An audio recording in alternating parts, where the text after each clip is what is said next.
Es-tu du type motivé, entêté ou découragé? Si tu es de nature motivée, tu es axé sur l'atteinte de tes résultats. Peu importe les défis, tu es déterminé à réussir, ce qui t'apporte beaucoup de plaisir et de satisfaction. Si tu es entêté, c'est que tu t'attends à vivre de la résistance pour atteindre tes objectifs. Plus tu as de la difficulté à atteindre tes objectifs, moins tu auras de la satisfaction. Si tu te décourages facilement, ça veut dire qu'à la moindre difficulté, tu vas abdiquer et terminer dans la résignation de la défaite, donc aucune satisfaction. Afin de rester motivé, voici quelques conseils qui te viendront en aide.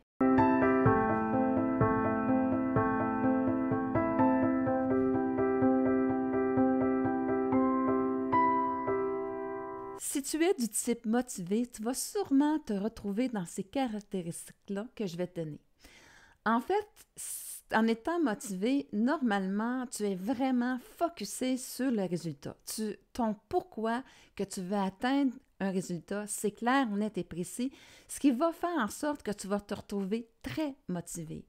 Ainsi aussi, la motivation, lorsqu'il va arriver un défi, un obstacle quelconque, eh bien, cette motivation-là va se retrouver sur l'obstacle, sur le défi, pour trouver une solution. Donc, il y a juste un déplacement de la motivation pour vraiment prendre en charge le défi qui est là et tout le temps en gardant le focus sur qu'est-ce que je veux atteindre comme résultat final.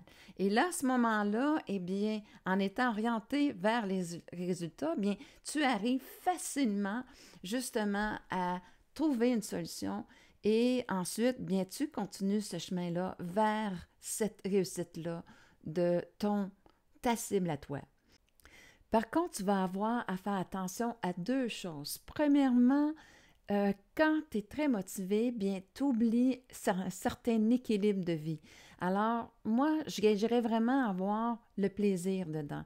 Donc, tant que tu as motivation et plaisir, ça va. Mais sinon, la motivation peut devenir un abus de tes capacités, de tout le temps que tu vas y consacrer et il peut s'accompagner d'un épuisement physique qui peut même amener jusqu'au burn-out. Donc, attention à garder cet équilibre-là. Et comme j'ai dit, l'indice de plaisir est un bon critère à regarder et il va s'accompagner souvent par une perte de motivation, bien entendu, parce que la fatigue aussi va entraîner cet état d'esprit. Alors, tu le regardes à ce moment-là, tu ajoutes du plaisir, la détente, tu vas faire autre chose et après ça, tu vas voir que la motivation va vite te revenir.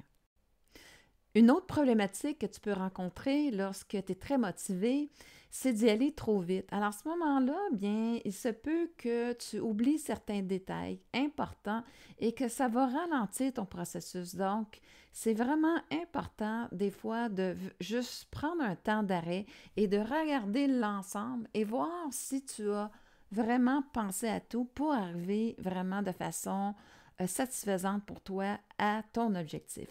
Comme on dit, l'objectif, c'est la cible, c'est celle qui te donne la motivation, mais toute la transformation a lieu pas dans le facteur que tu atteins ton objectif, mais bien dans la transformation de les ressources que tu as acquises, la confiance que tu as acquise aussi en toi par cette belle motivation. Donc, c'est le chemin qui va être le facteur transformateur dans ta vie, donc ne l'oublie jamais. Maintenant, si tu es plus du type entêté ou même juste un peu, eh bien, prends conscience que dans l'entêtement, quelquefois, justement, ce n'est pas un problème de ne pas être axé sur l'objectif, sur la cible que tu vas atteindre, mais bien que la problématique fait plutôt qu'il y a des résistances pour l'atteindre. Et là, l'importance que tu vas donner aux résistances peut faire en sorte que, justement, contrairement aux motivés, tu ne te déplaces pas énergétiquement à dire « OK, c'est un défi, je trouve cette motivation-là à l'intérieur du défi, la résistance qui est là. » C'est plutôt que là, tu veux combattre cette résistance-là. Donc, dans le combat, c'est ça qui fait qu'énergétiquement, ça devient très difficile. Regarde, fais juste sentir la différence à être motivé par cette existence-là, de faire en sorte que je dépasse celle-ci versus à la combattre. La combattre, c'est lourd, c'est aussi toutes des anciennes programmations du passé ou des expériences du passé qui peuvent te revenir et dire, bon, ben là, tu vas faire différemment, tu vas vouloir te battre contre ce qui est arrivé. Et là, à ce moment-là, eh bien, tu n'es pas dans la bonne énergie. C'est beaucoup plus difficile. Alors, fais juste recadrer un petit peu ton énergie pour justement l'accueillir et dire, bon, j'ai un défi et trouver cette motivation-là, ce désir de te transformer et faire en sorte que justement, tu apprennes sur toi et que tu fasses en sorte que ça soit beaucoup plus facile pour toi. Alors, lâche prise sur le passé et fais juste en sorte que si je serais dans mon élément, dans l'amour de moi-même, alors à ce moment-là, eh bien, comment je verrais l'expérience? Comment est-ce que j'agirais pour revenir à me sentir bien? Donc, juste avec cette petite question-là, ça va peut-être grandement t'aider pour te réaligner, pour que tu puisses aller justement de façon plus facile et aisée vers ton objectif. Aussi, l'autre problématique au niveau des entêtés, c'est que des fois, tu veux vraiment prouver à l'autre que tu as raison, prouver à l'autre que tu as la meilleure méthode, prouver à l'autre que c'est pour te donner de la valeur, hein, parce qu'au niveau de l'ego, ben, ça nous donne de la valeur. C'est ce qu'on pense, mais en fait, ça nous enlève parce que ça fait le contre-effet. Quand tu es dans l'énergie de vouloir prouver à l'autre, bien, tu vas attirer à toi des personnes qui veulent se prouver à toi. Donc, tu vas voir que c'est un combat. Et c'est un peu un reflet avec le combat avec toi-même que tu vas attirer à toi avec des personnes, justement, qui veulent se prouver aussi. Et là, à ce moment-là, tu peux voir comment est-ce que ça va être le chaos. Tu n'iras pas dans le sens que tu veux. Et à ce moment-là, ce que je te suggère, c'est pas de vouloir prouver à l'autre, mais bien de t'intéresser à justement aller dans l'amélioration de toi-même. C'est toujours une énergie gagnante, l'amélioration.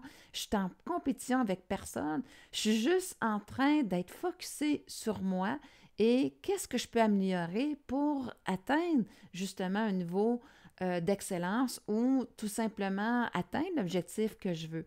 Donc, tu vois comment c'est beaucoup plus payant d'être dans une énergie d'amélioration versus de vouloir prouver sa valeur. Aussi, j'ai noté un petit peu tantôt le manque d'ouverture. Donc, prends le temps d'observer qu'est-ce qui fait qu'il y a quelque chose qui bloque. Des fois, c'est qu'il y a quelque chose qui est juste à côté pour toi et qui est là et qui va faire en sorte que ça va être beaucoup plus facile, mais tu ne le regardes pas parce que tu vois juste une chose, une méthode. Et à ce moment-là, bien, élargis un petit peu ta façon de faire. Et à ce moment-là, eh bien, dans cette ouverture d'esprit, tu iras aussi de façon beaucoup plus gagnante parce que la vie t'accompagne vraiment. Quand tu fais une demande, elle est partie. Donc, des fois, elle voit un chemin beaucoup plus simple que le tien. Et toi, tu as des attentes par rapport à des personnes, par rapport à une situation qui fait que des fois, ils n'ont pas ce qu'il faut. Et toi, tu t'attends de eux ça. Donc, l'univers, elle sait. Donc, ça se peut justement que ça bloque parce qu'elle t'ouvre peut-être un nouveau chemin que tu n'as pas pensé. Alors, attention à justement cette complicité-là avec la vie parce que si tu ne l'intègres pas, c'est là où est-ce que tu vas boquer et tu vas te compliquer encore plus la vie.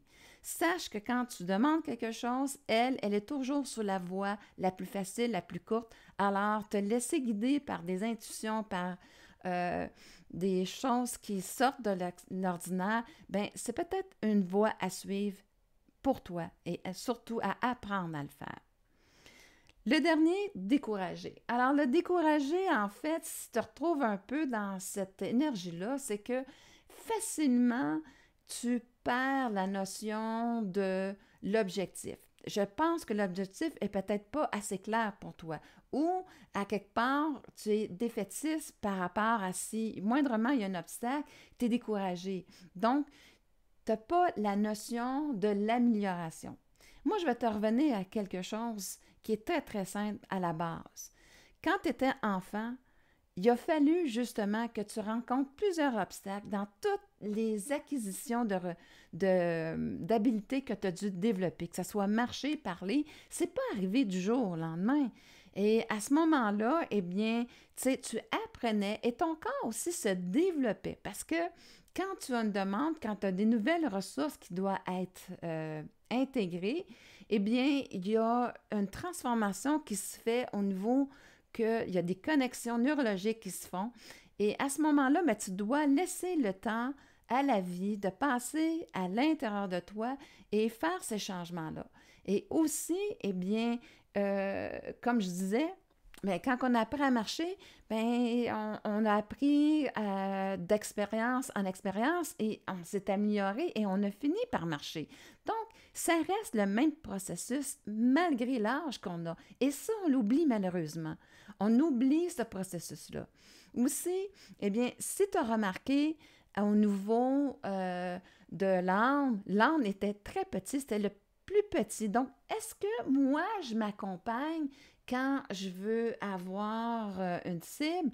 Est-ce que un objectif, est-ce que j'ai vraiment les bonnes ressources? Est-ce que je fais appel à les bonnes personnes? Est-ce que je suis bien entourée? Et là, à ce moment-là, c'est super important parce que sinon, tu vas être découragé, mais c'est que peut-être que tu as mis en contribution une personne ou, je ne sais pas moi, un objet qui était supposé devenir en aide, mais que finalement, ce n'est pas le bon. Donc, là-dedans, c'est juste l'idée d'apprendre, de rester un peu connecté avec ce côté-là de plaisir à apprendre, à s'améliorer. Et là, à ce moment-là, tu vas devenir excellent. Mais c'est un processus et tu dois accepter le processus. Si tu n'acceptes pas le processus, c'est là où est-ce que ça devient compliqué. Et aussi que tu es peut-être en train de te saboter. Parce que des fois, on se bat contre notre image de nous-mêmes, qu'on n'est pas assez, qu'on n'est pas à la hauteur. Et à ce moment-là, eh bien, ça vient que ça fait un reflet de nous-mêmes. Donc, attention à ce côté-là. Donc, ta motivation, tu vas la trouver justement dans l'acceptation de ce processus-là, comme je l'ai dit, dans l'amélioration petit à petit. Et à ce moment-là, quand tu te fixes des étapes qui sont atteignables facilement, eh bien, tu vas voir, tu vas garder ta motivation. Alors, c'est super important. Aussi, attention à trop de perfectionnisme. Trop de perfectionnisme va souvent s'accompagner de découragement. Donc, attention à aller à viser l'excellence, comme je disais, et non pas la perfection. L'excellence se trouve au niveau de l'amélioration, tandis que la perfection, c'est vraiment au niveau de notre ego, de vouloir être parfait pour dire à ce moment-là, je serai digne d'être aimé.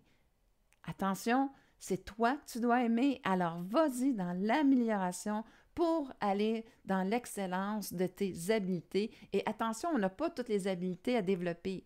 Hein? Il y a des choses qui nous parlent, donc reste vraiment dans ton créneau à toi qui te fait plaisir et que tu sens que c'est ta tasse de thé à toi. Si je résume le tout, on garde notre motivation parce qu'on a un pourquoi clair. Ça donne notre motivation.